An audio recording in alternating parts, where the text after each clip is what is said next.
Hello everyone, my name is Kamal Manocha. I represent PMS AIF World.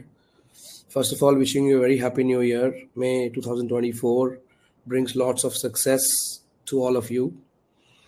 Thank you everyone for joining us today on this first Friday webinar of this year, this new year. We have Ms. Sonam Srivastava as one of the speakers today from Wright Research to talk about quantitative way of generating alpha. We have been doing a lot of similar webinars with various fund managers, and most fund managers have a philosophy, have an approach, have a story, and we have tried to understand both micro and macro aspects of future ahead of us through these fund managers. And most of those fund managers have been very experienced. They come with decades of experience.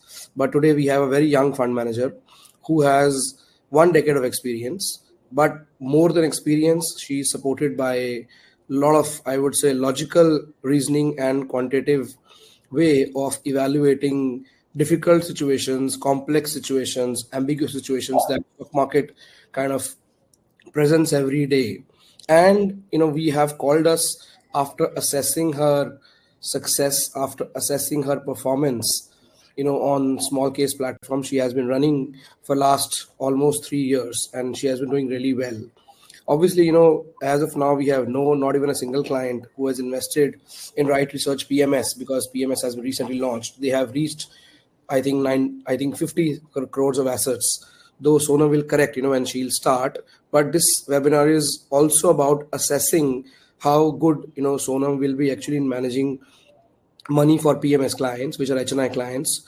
So, this is a good, I would say, good transformation that Sonam is trying to do from maybe small TV screen to becoming a Bollywood celebrity, because PMS as an industry, makes you a thought leader. And I really wish you good luck, Sonam, for this webinar. So we'll be doing presentation in the first half, and then followed by that, we'll do Q&A. Over to you for your presentation. No, thanks a lot, Kamal, for this great introduction, and super grateful to have everybody join us in this session. Kamal has already introduced me, but I'll give you a small introduction before I talk to you about our philosophy and our strategy. So let me start off by sharing my screen and taking you through what we do. The name of the fund is Wright Research, and you guys would have seen this on the PMS AIF World platform. It has come up. It has been in business for the last 4.5 months, and it is already one of the top performer PMSs out there. I'll give you a little bit background about Wright Research. We are a quantitative portfolio management fund. What that means is that everything we do is driven by quantitative factors, right? We use data, numbers, and algorithms to take all decisions, right?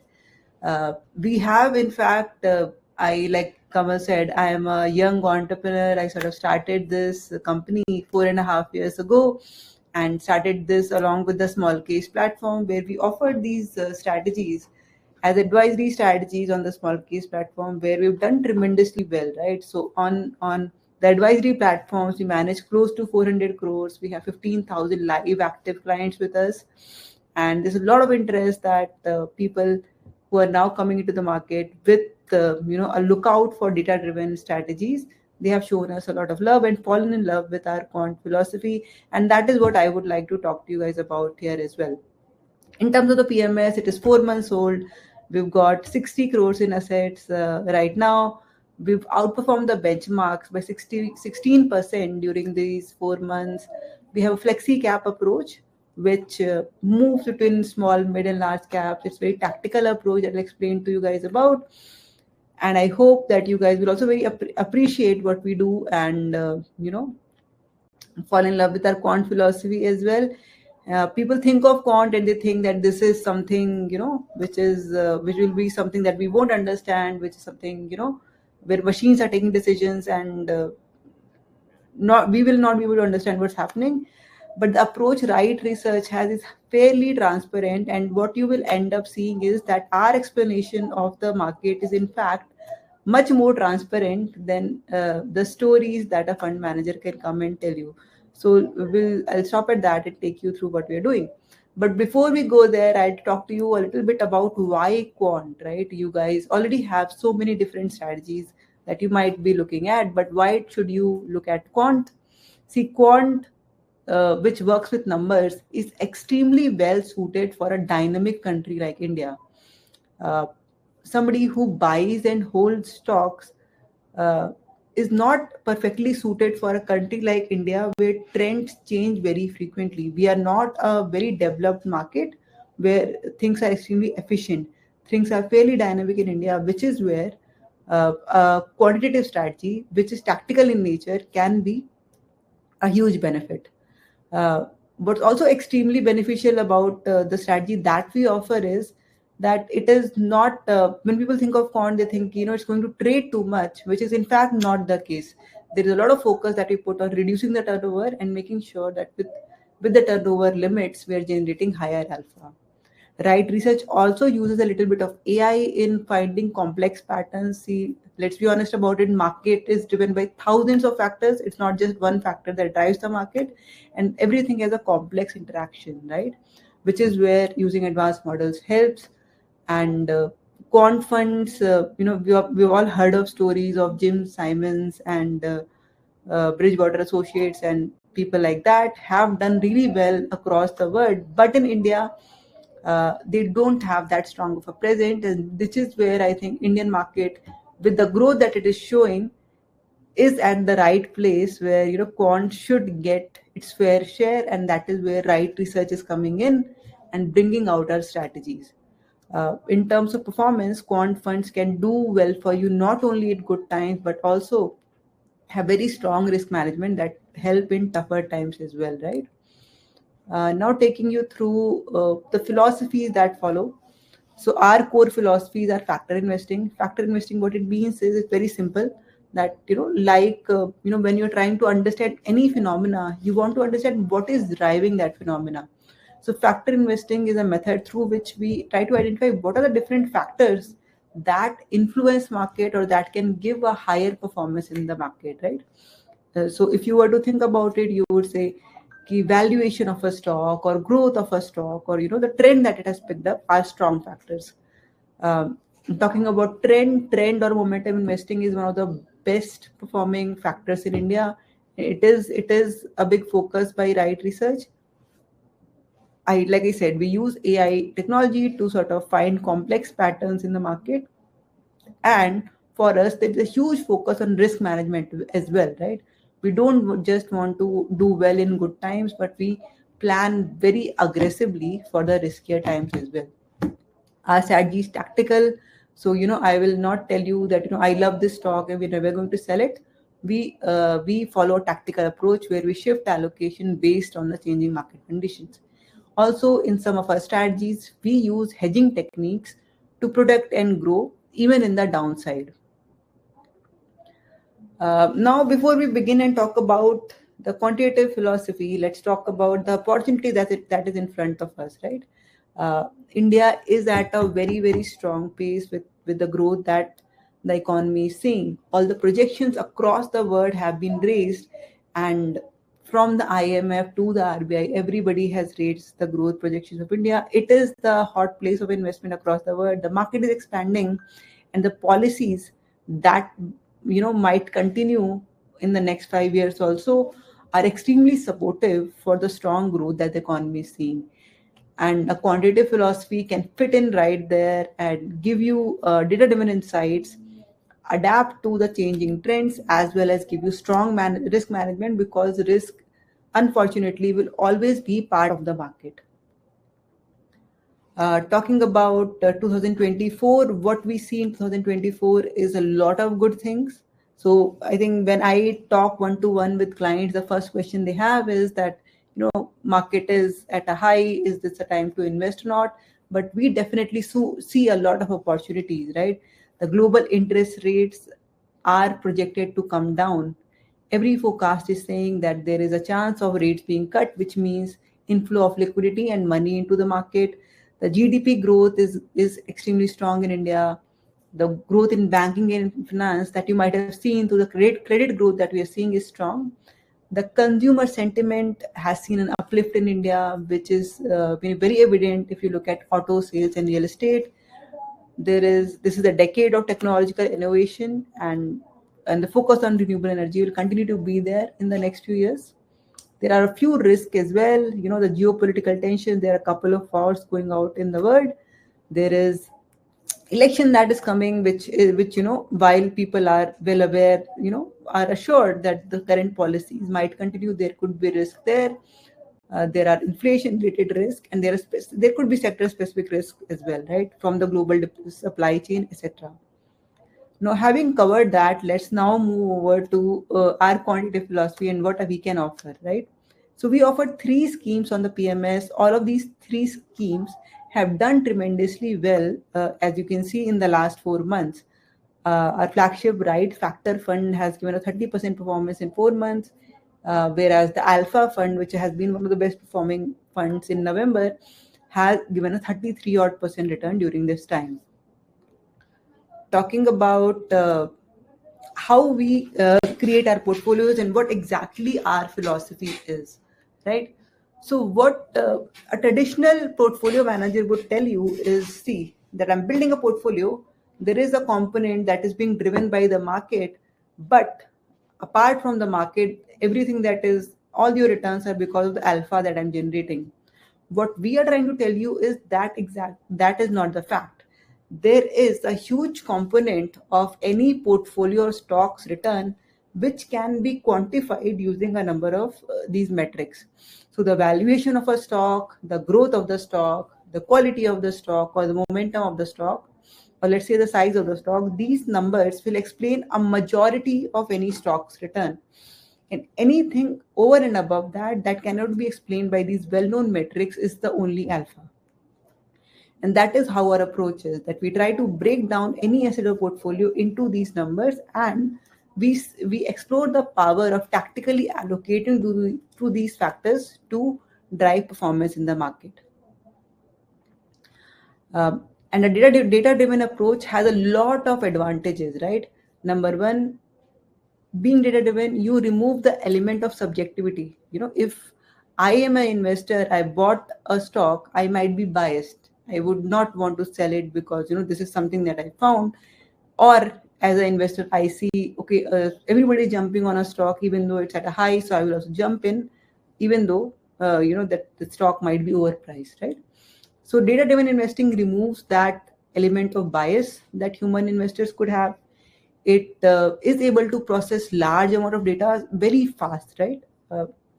So instead of having 100 analysts analyze 100 companies, we can have data-driven models which can work on thousands of companies very fast. What's also very beneficial is that we are following a systematic approach, right? So we've created a system which we take across market scenarios, right? We take it into a risky market, we take it into a bullish market, we take it into any sort of market, and we see how this model performs in that scenario and how we can optimize it for that particular scenario and do better, right? Which makes our performance, if not consistent, then much more expected. I know what happens in this model if the market corrects or goes into a different direction. To give you a little brief introduction on the factors, just so that you guys also have a sense on what we are talking about, is I'll give you a very simple explanation. Some of the key factors that we look at. Factor is anything that is driving outperformance in the market. So momentum is a factor. When you're looking at momentum, you are betting on the price trend. Any stock that has run up, you expect that to run up even further. So right now, if you're looking at a momentum stock, you might select BSE or a PFC as a momentum stock. Value investing, I don't have to explain it to you guys, but it is picking stocks that are undervalued compared to the peers or compared to their price. So Just Style or Angel One right now would come in my filter if I am picking value stocks.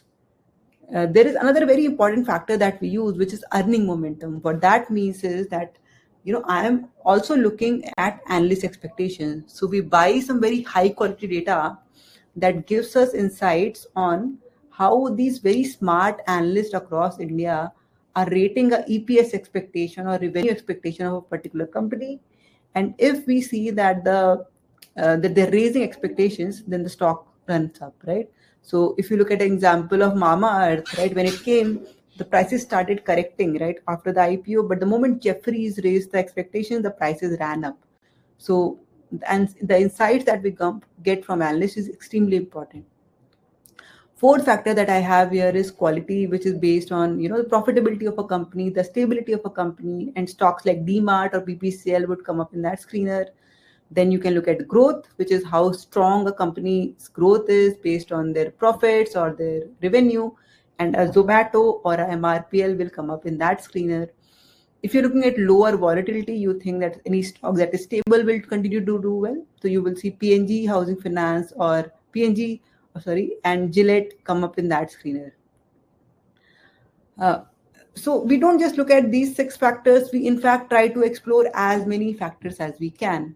So let's say interest rates are rising. So in that scenario, what we would do is we would try to see how interest rates impact stocks and if that can be used as a factor. Or let's say something happens in China or something happens in North America, then how does that exposure impact stocks? We use that as a factor and use it in our analysis. Similarly, risk metrics, a lot of size related metrics, liquidity play an important role.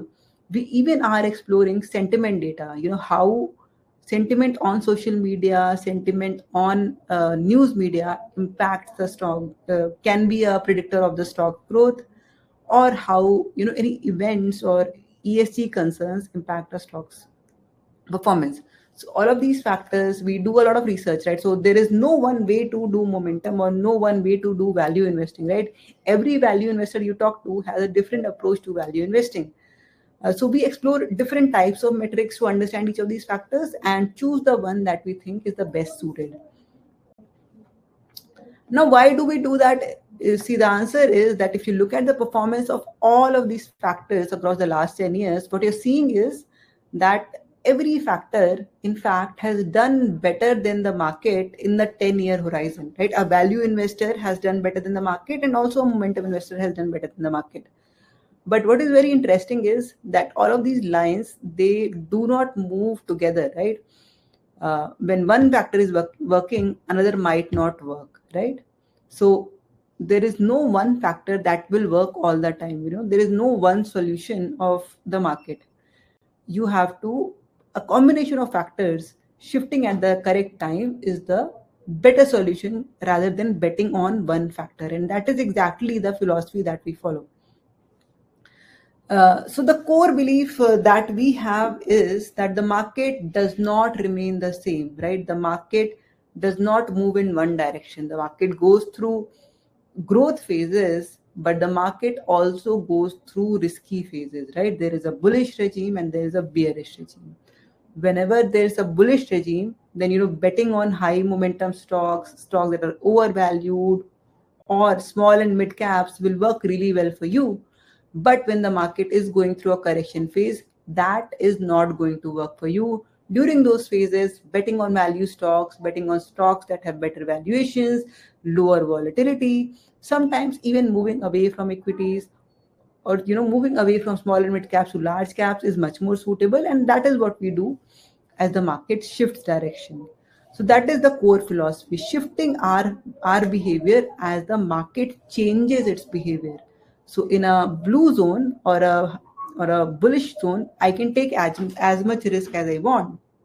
But in a red zone, I have to reduce the amount of risk that I'm going to take to get a better return. We also use, I think what's extremely important here is that we are not just betting a lot on capital appreciation, we are also trying to reduce the risk. So we try to use efficient hedging in some of our strategies by using derivatives to also enhance returns in riskier times.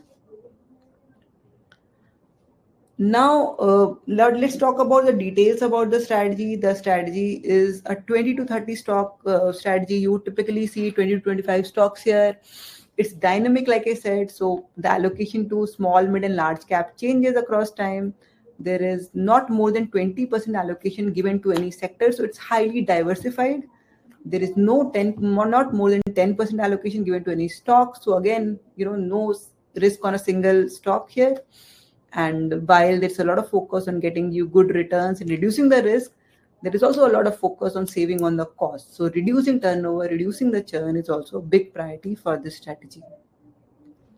So let's look at the recent performance of the factor fund, which I've been talking to you about. You will see that the factor fund has outperformed the benchmark by a wide margin since we launched it. We've delivered 16% outperformance. We've done better in each of the 5 months that we've been live. If you look at the Alpha fund, which is the best performing fund in November, this one again has done extremely well. It has lagged a little bit in December, but again, it's a very strong performance over the last 4 months. See, this is a system. So what we are also able to do is backtest it. So as per our backtest, in the strong markets that we've seen in these last 10 years, we have seen the strategy give a tremendously good CAGR number. It is projected at around 35-40 without any cost being considered here. And that is only because the market has gone through some very, very strong bull markets in the last 4 years, in the last 10 years. But what's very interesting is that despite the return numbers, you will see the volatility remains extremely low. It's lower than the BSE 500, and drawdowns, or the maximum correction that the strategies has seen, is also much lower than the market. Now within the strategy, how the stocks are selected, that's also a very interesting study. See, in any given scenario, we are trying to pick up which factor to allocate to. You will see here that momentum does get a lot of allocation across time, but in, like, let's say riskier times, you will see value, or sometimes some macroeconomic factors. Sometimes even gold and bond ETFs get allocation to reduce the risk. We also have a overlying risk control on the drawdown. So if we see a scenario that you have never seen in the market, which happens again and again, in that scenario, what we do is we move a little bit away from the strategy, allocate that amount of money to cash, and we do it in a systematic fashion, right? So if there's a 10% crash that happens in 2 weeks, we'll remove 10% of the money away from the strategy. We'll keep on doing it till the crash lasts, and then we'll reallocate. So we have a systematic approach to doing that as well. And that is why we have a much lower risk. So like Kamal said, we've had these strategies live on small case in 2019. So we were there in the market during the crash of 2020. And when the market corrected some 40%, our strategy only corrected 18% and recovered within the month, right? And this was for us one of the first times we got a lot of investors coming into this strategy, because we have a very strong risk management that has worked in the real world. Even last year, when there was a lot of volatility, you would see that our strategy did better than the market. If you compare the risk of the strategy with BSE 500, you will see we always have a slightly lower risk or similar risk than the market. But what is very interesting is that in most of the years, in a 1-year rolling period, we have done better than the benchmark. Obviously, 1 year is very difficult to predict.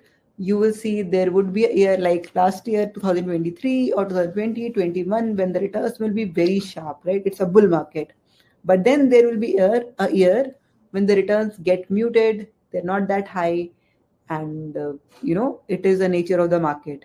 But what's very interesting to note here is that if you look at any 3-year or 5-year period, the returns have always been upwards of 25%, right? So the long-term CAGR that we expect in a rolling return basis on 3 to 5 years is anywhere between 25 to, the wild numbers that we are seeing right now, which is 50-60% right? So that is why, this strategy, like any equity strategy, you should only look at when you have a long-term vision. Now, so to summarize this all, we have expected return over a very long period of 35%. Any stock is held between 3 months to 3 years. The maximum drawdown that we see is around 18%, and the turnover is at around 250%. Talking about the current allocation, this is again very interesting. So, when I started this strategy, we had a very large small cap exposure. And while we haven't changed the stock, just yesterday, a lot of the stocks that we hold in our portfolio, which were mid and small caps, have been upgraded. So suddenly we have a lot of large caps in our portfolio, and mid cap exposure has also increased.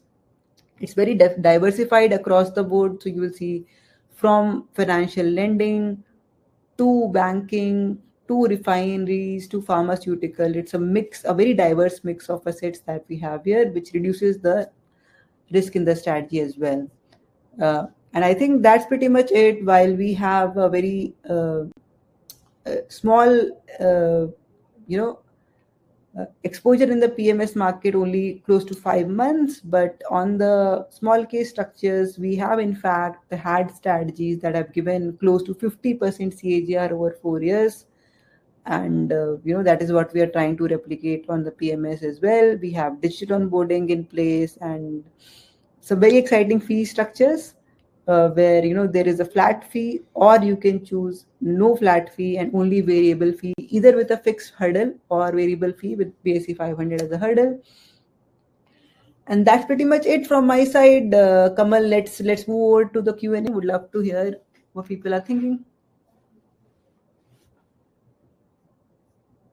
Sure, Sonam, you can then stop the screens. Yeah, perfect. So, as I said in my introduction, your strategy looks to be very interesting and insightful and very differentiated positioning, for PMS clients. And because investors have had, I would say, experience of investing via portfolio manager here, more than you as a portfolio manager, the role is of the, I would say, AI that you have built. And hence, you need to first understand what is the robustness of that AIF. Because I'll tell you, in events like 2020, when we saw stock market crashing by say 40% because of pandemic, all those events will happen in future also. And those events actually define the real success of a portfolio manager. There are various strategies which are like human backed strategies, which at that point of time did really well because they were maintaining lower beta, they were sitting on cash, or they kind of quickly came in cash and were able to protect the downside. At the same time, many human fund managers made, I would say, blunders because they remained on cash for a very long period of time. Because April 2020 onwards, market started going up, and many I would say star fund managers could not see that, and they actually missed April, May, and then came back in equity. And then if I talk about worldwide of whatever I have read, many quant-based strategies during that pandemic fall actually did very badly because they could not comprehend whatever was happening in the entire context. So during such black swan events, how will Wright Research kind of give experience to the investors? If you have any history of any data, if you can showcase, that will be really interesting. No, definitely. So Kamal, in 2020 crash, I'll just show you that slide here. We were live, right? We were out there in the market, and I have a couple of very interesting examples. I'm just trying to shift to that slide.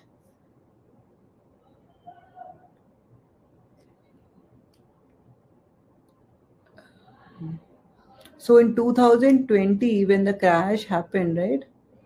We in February, in fact, Kamal, there was volatility, right? If you look at the trends in February, they were extremely bearish, right?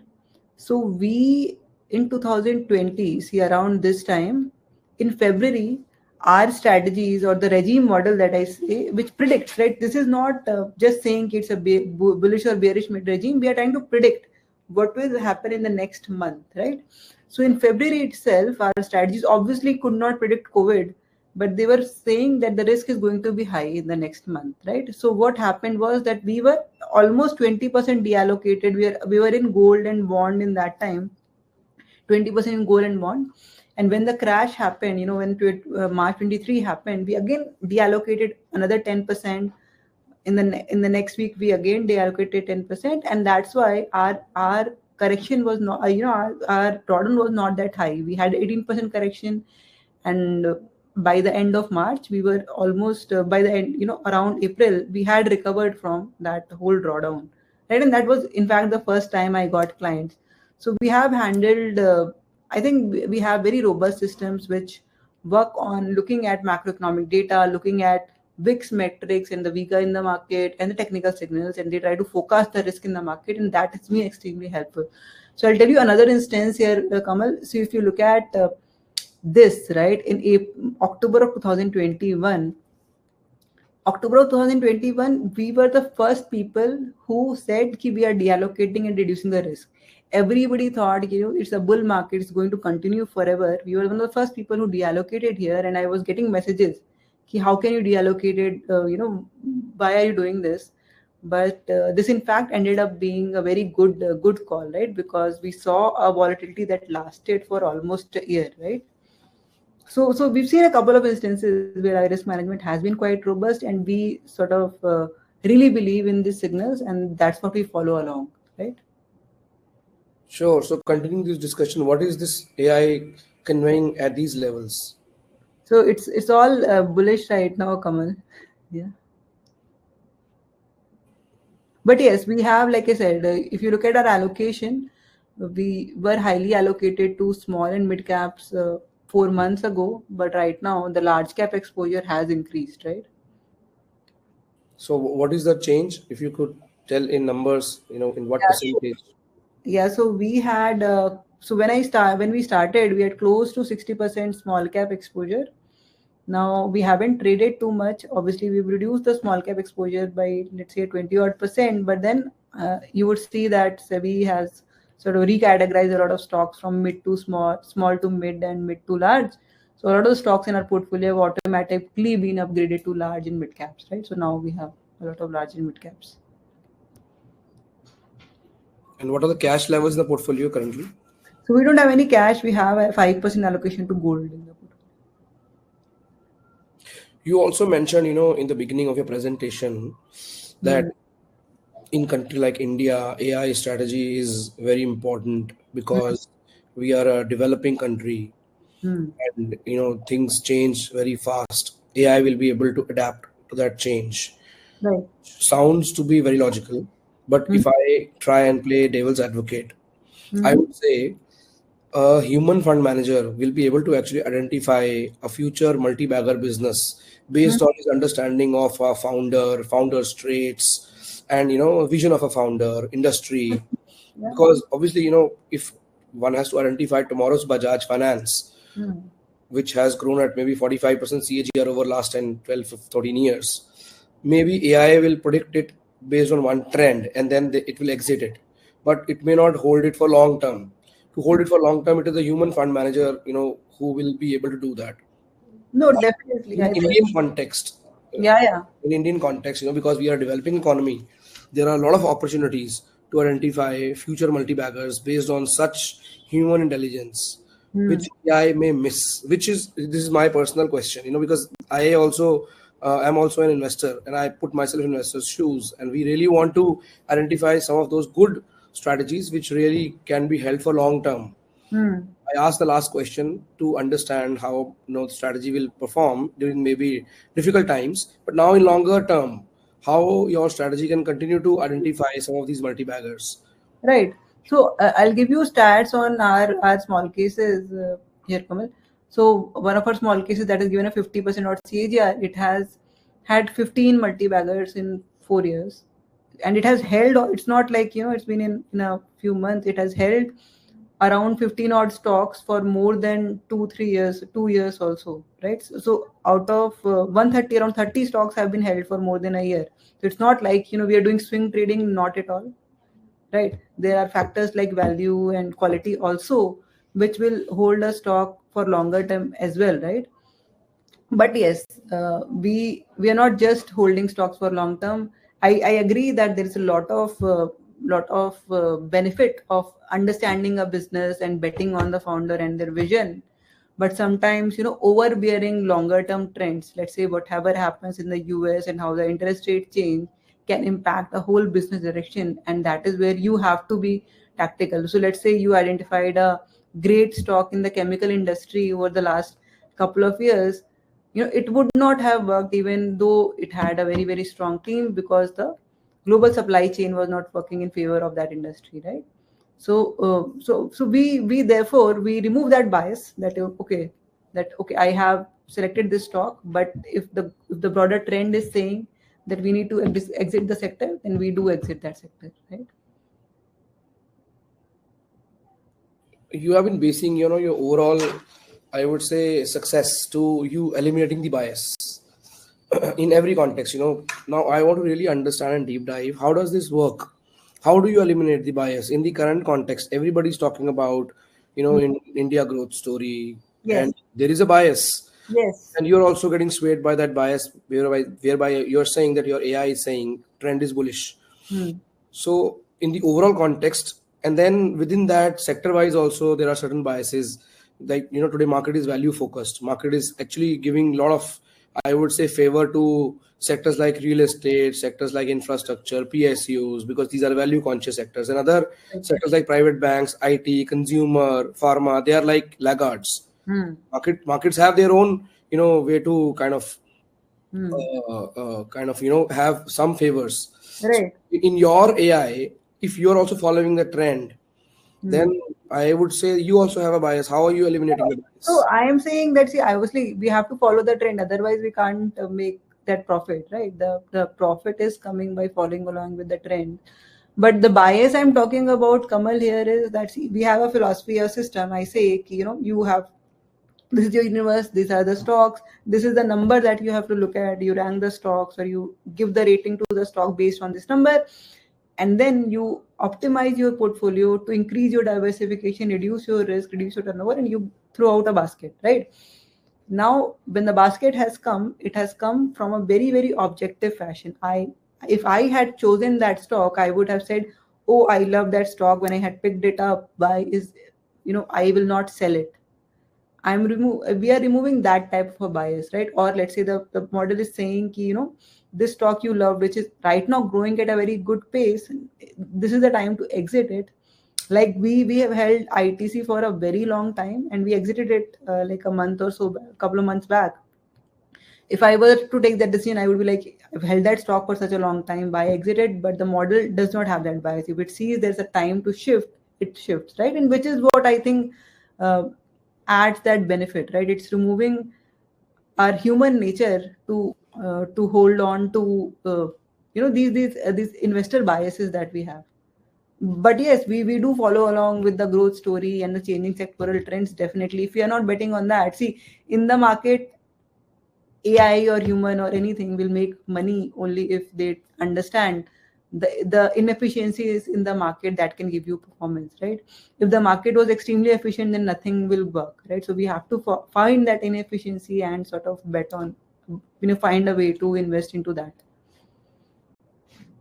How does this strategy manage company specific risk? I agree that you may be able to assess overall macro risk, the systematic risk. Data can understand that, but underlying company specific risk, which is also something which a fund manager or portfolio manager needs to be cognizant about. Definitely. How will you assess and how will you contain that?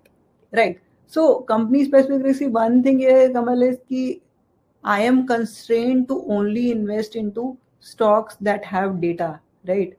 I cannot work with very small companies or SMEs because there is no high quality data there that I can analyze, right? So our universe typically ends up being top 500 universe. It includes small mid caps, but not very tiny companies. So our universe is extremely liquid. We have a illiquidity check.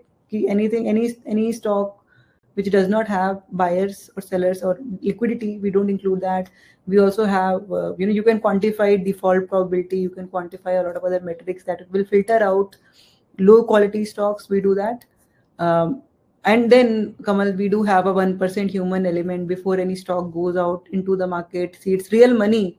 So we do our checks and balances. We look at all the recent news. We look at all the events and the liquidity parameters before we let that stock come in. And we are also very actively monitoring what's happening in the market. And if there's a corporate governance issue, let's say that comes up, right?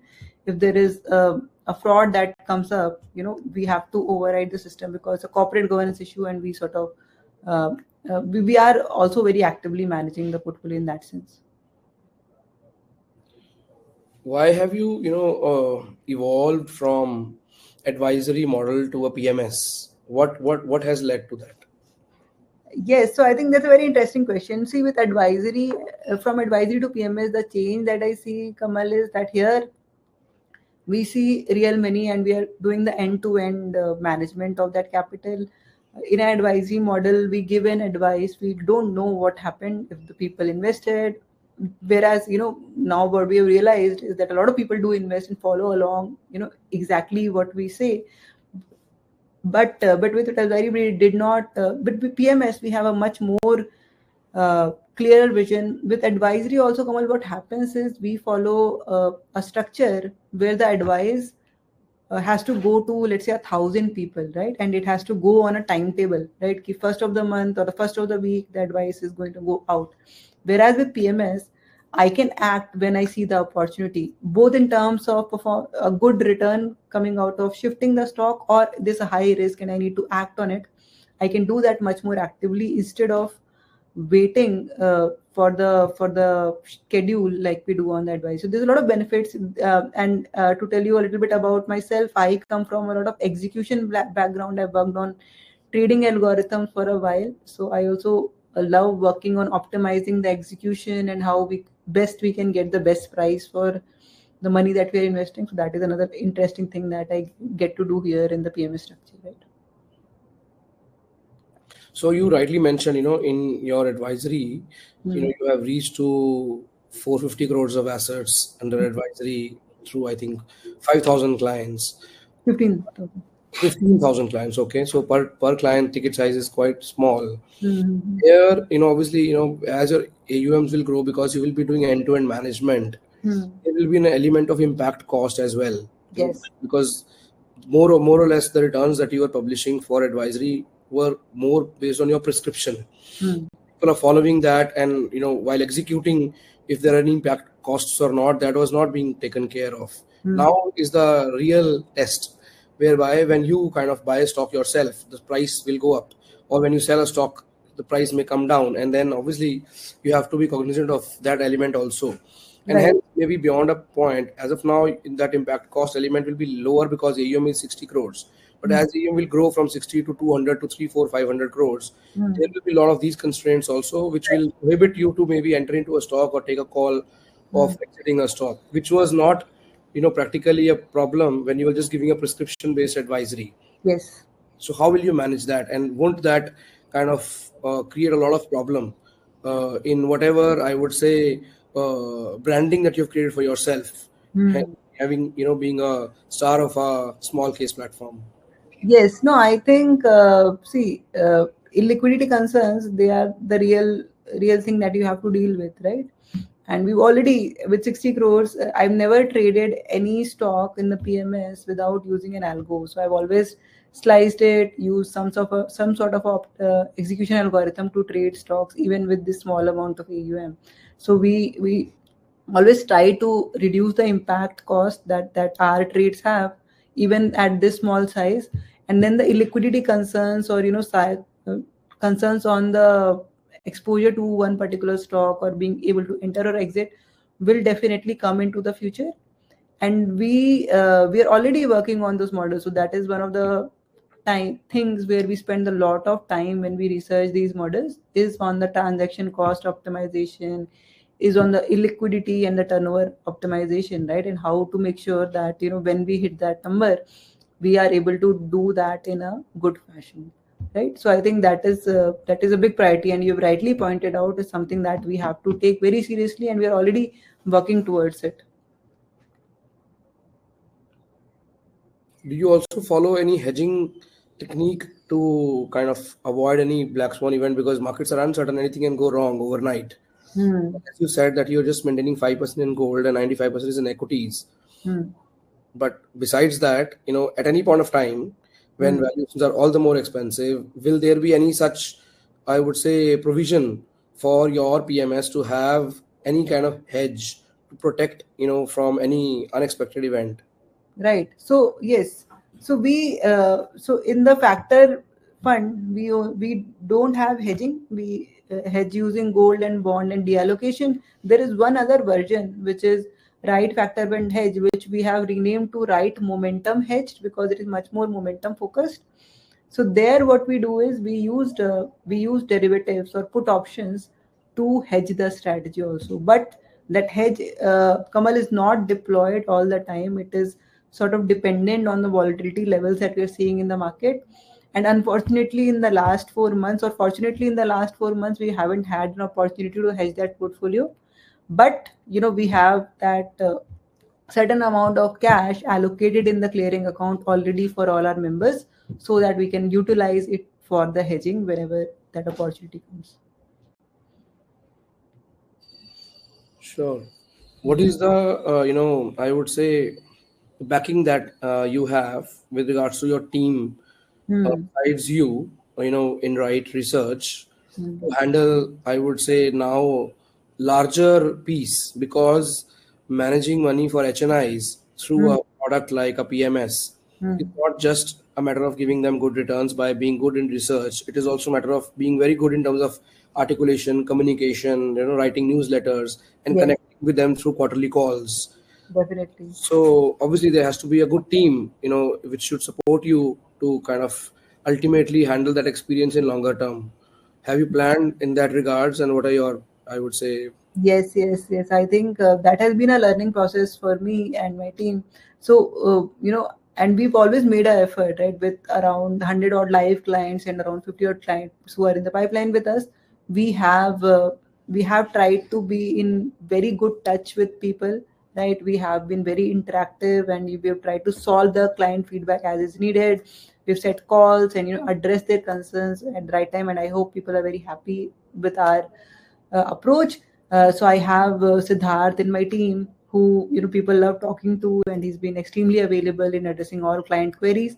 And along with him, we recently hired another guy in the sales department. We have a marketing head who's been doing very good in terms of newsletters and research and YouTube videos that we've been publishing. Our team is 15 members strong. We have folks from IIT Kanpur and Kharagpur who are working on the quant research piece, working on the strategies. We have people on the tech side because there's a lot of tech involved. So we have a very robust and growing team. We all love working towards the purpose that we are working towards. And yeah, we are growing and expanding and also adding a lot of more passionate people who can help us do much better, like you said, right, and grow.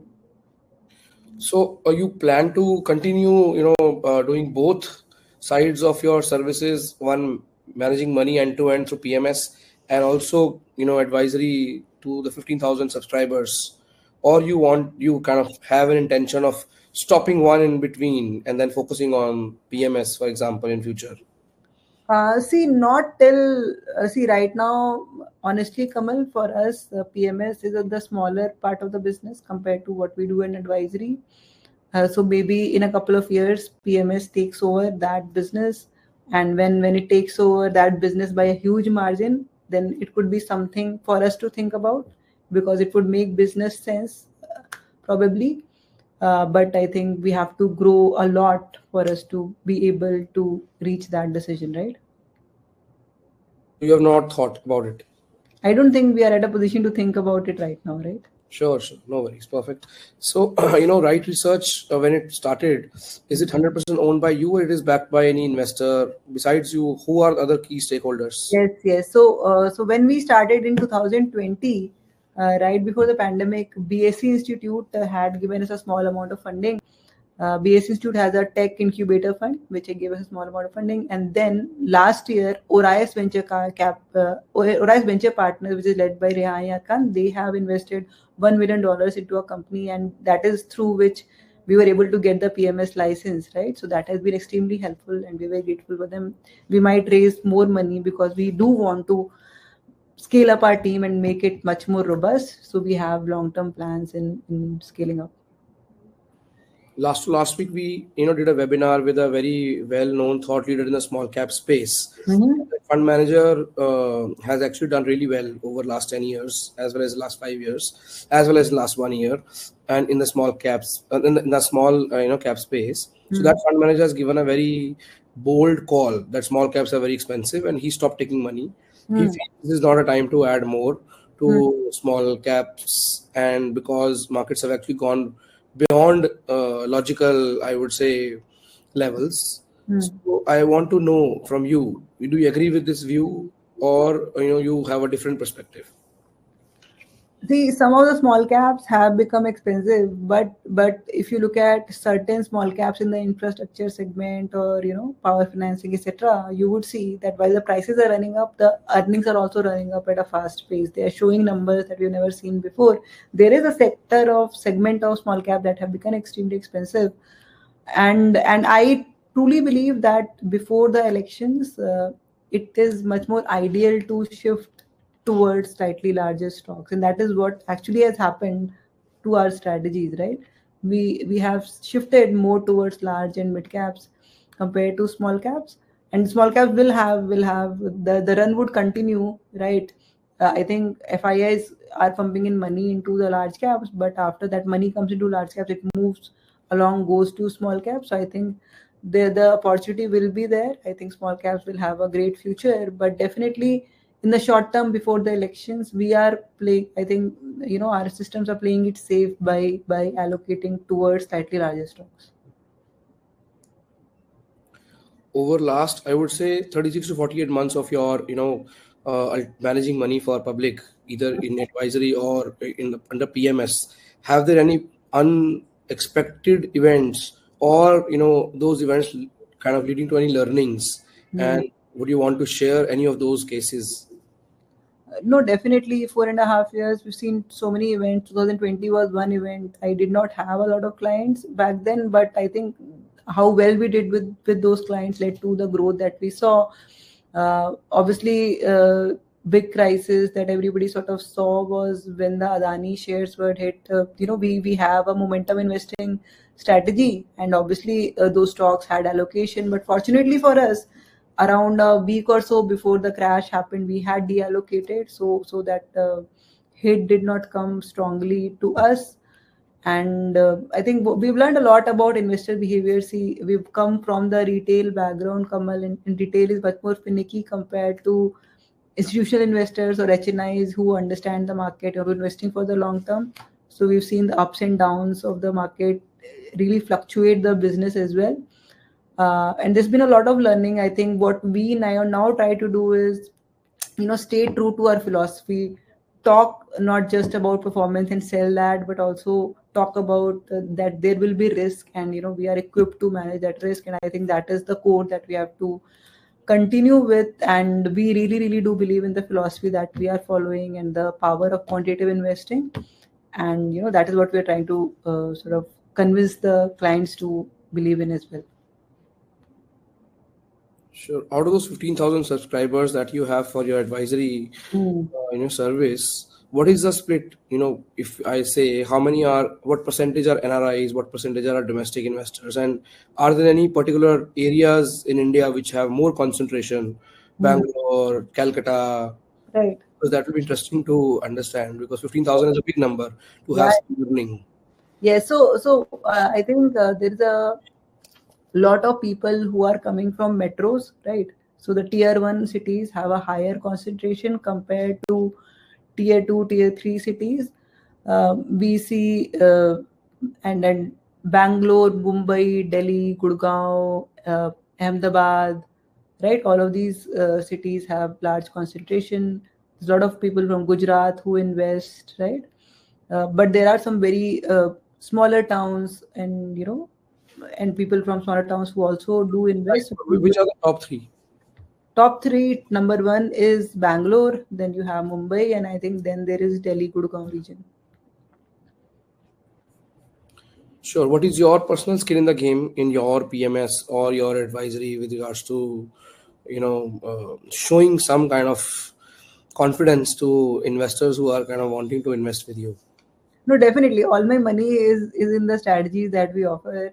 My my family, my father, all of my extended family, everybody's money is in the strategy that we offer. All of our friends and families were the first investors who came into the PMS, and by the grace of God, we've done well for them in the last 4 odd months. So yeah, I think there's a lot of skin in the game, and it's only because we really believe in. And personally as well, Kamal, I've left a very good corporate job at HSBC and all that to do this on my own from scratch, and invested the last 4.5 years in building this. So I have a lot of skin in the game, I believe. Right. So, Mm. Sonam, we are just moving on to a few last questions.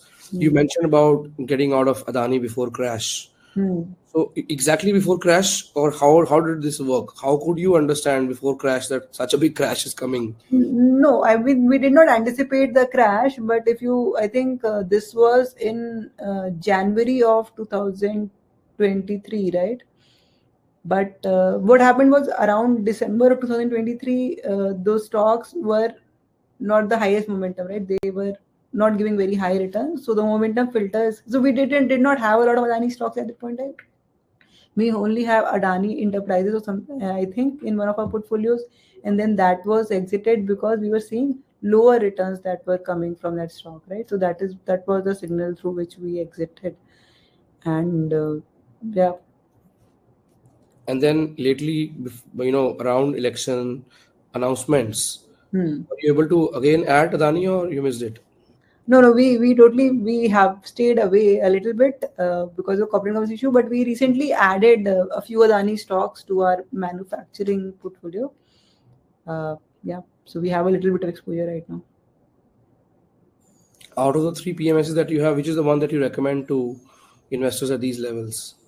See, I think our factor fund, which is the one that I talked to you about, it's a medium risk but very powerful returns expectations there.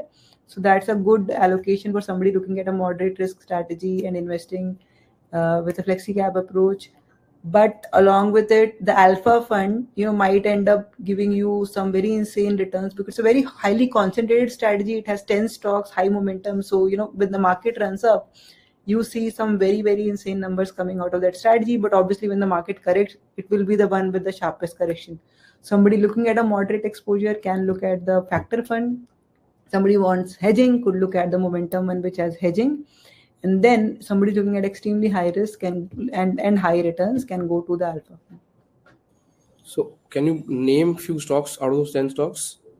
Out of the 10 stocks that we have, yes, I think stocks like Titagard, Kalyan Jewelers, I think recently we've had sale or something like that. So they have been part of the portfolio for a while. Sure. I'll just give one disclaimer that all these stocks that are being discussed by Sonam are all just to understand the type of businesses that product is investing into. It's nothing to do with any kind of recommendation. One should not kind of follow any of those stocks to buy for themselves, because these are all stocks which are actually ballooned. Their valuation, the pricing is very high. Mm-hmm. Sort of giving this disclaimer. We move on to the last question. What is the kind of statistics on your PMSs in terms of beta? You mentioned about concentration, that we understand, but what are the statistics about beta, Sharpe ratio? If you can kind of throw lights on that. The Sharpe ratio in the live market, Kamal, unfortunately, will look very high because we only had 4 months, right, and good performance. In as per the historical back test and the numbers that we see Sharpe ratios of around 2.2%, right? In terms of beta, I think the beta would be relatively high. I mean, it won't be the highest, but it is not a low beta strategy. So it's like more than one, for sure. I would assume, yes. Sure. And what is the churning in the portfolio? So churning is, we typically would trade, once a month, a couple of stocks will come in or go out, and it's not timed on a particular day, right? We see the opportunity, and that's when we trade. So what has been So what has I mean, we've churned the portfolio, let's say 4 or 5 times till now, and maybe there has been, I would say, 4 to 6 stock changes that might have happened. I'm not in the smaller portfolio, but in the larger portfolio. When you say churn the portfolio 4 to 5 times by now, in what time period? In the last 4.5 months. So in last 4.5 months, full portfolio has been churned 4 or 5 times. No. Obviously not. I mean, churn means we have done 1 or 2 stock changes, right? Out of 220 stock, out of 20 stocks, which done 1 or 2 stock changes. So what is the average expected indicative churn of the portfolio in 1 year? It is 250%. Okay, understood. Right. This is a very interesting aspect to be actually, understood by some of these HNI clients, because they are not used to that high churn. Right. But yes, this high churn will definitely lead to then high taxation also. How will you counter that? No, so definitely, Kamal, we've done the analysis, reducing the turn versus keeping slightly. It is not the highest churn in the world, right? If you look at some of the PMSs, I'm sure they are in the similar range, right? But if you compare from our analysis, if you compare the performance that comes by the virtue of maintaining this churn, so if I compare like 100 turnover versus a 250 turnover strategy, I see a very drastic difference in terms of performance, right? So I think the taxation is sort of overcome by the performance that we'll be able to deliver. Yeah, absolutely. Perfect, Sonam. I think this has been really insightful conversing with you. We have covered almost all questions, and I wish you good luck, for your future endeavors. You sound to be very sincere, and absolutely, your overall thesis have been tested based on your last 4.5 years of practically delivering returns for our clients. We at PMS AIF World have actually created this platform to deep dive and understand some of the very good strategies which are statistically, giving higher alpha and following lower beta. And I will want to kind of see more of Wright research numbers over next couple of quarters to gradually start, understanding it better. This webinar has been really interesting and insightful. So absolutely give us a lot of food for thought to understand your strategy and take it to some of our different, I would say, different clients who really, I know, would want to welcome new things. And then based on our success of whatever we see, based on those practical conversations with those clients where we'll involve you, we'll kind of understand it better, and then we'll take it to larger audience. That's how I see this. Thank you so much for your time today, and thank you everyone for logging in today once again, for this such an interesting webinar. Thank you once again. Thank you. Thank you. Thanks a lot, Kamal.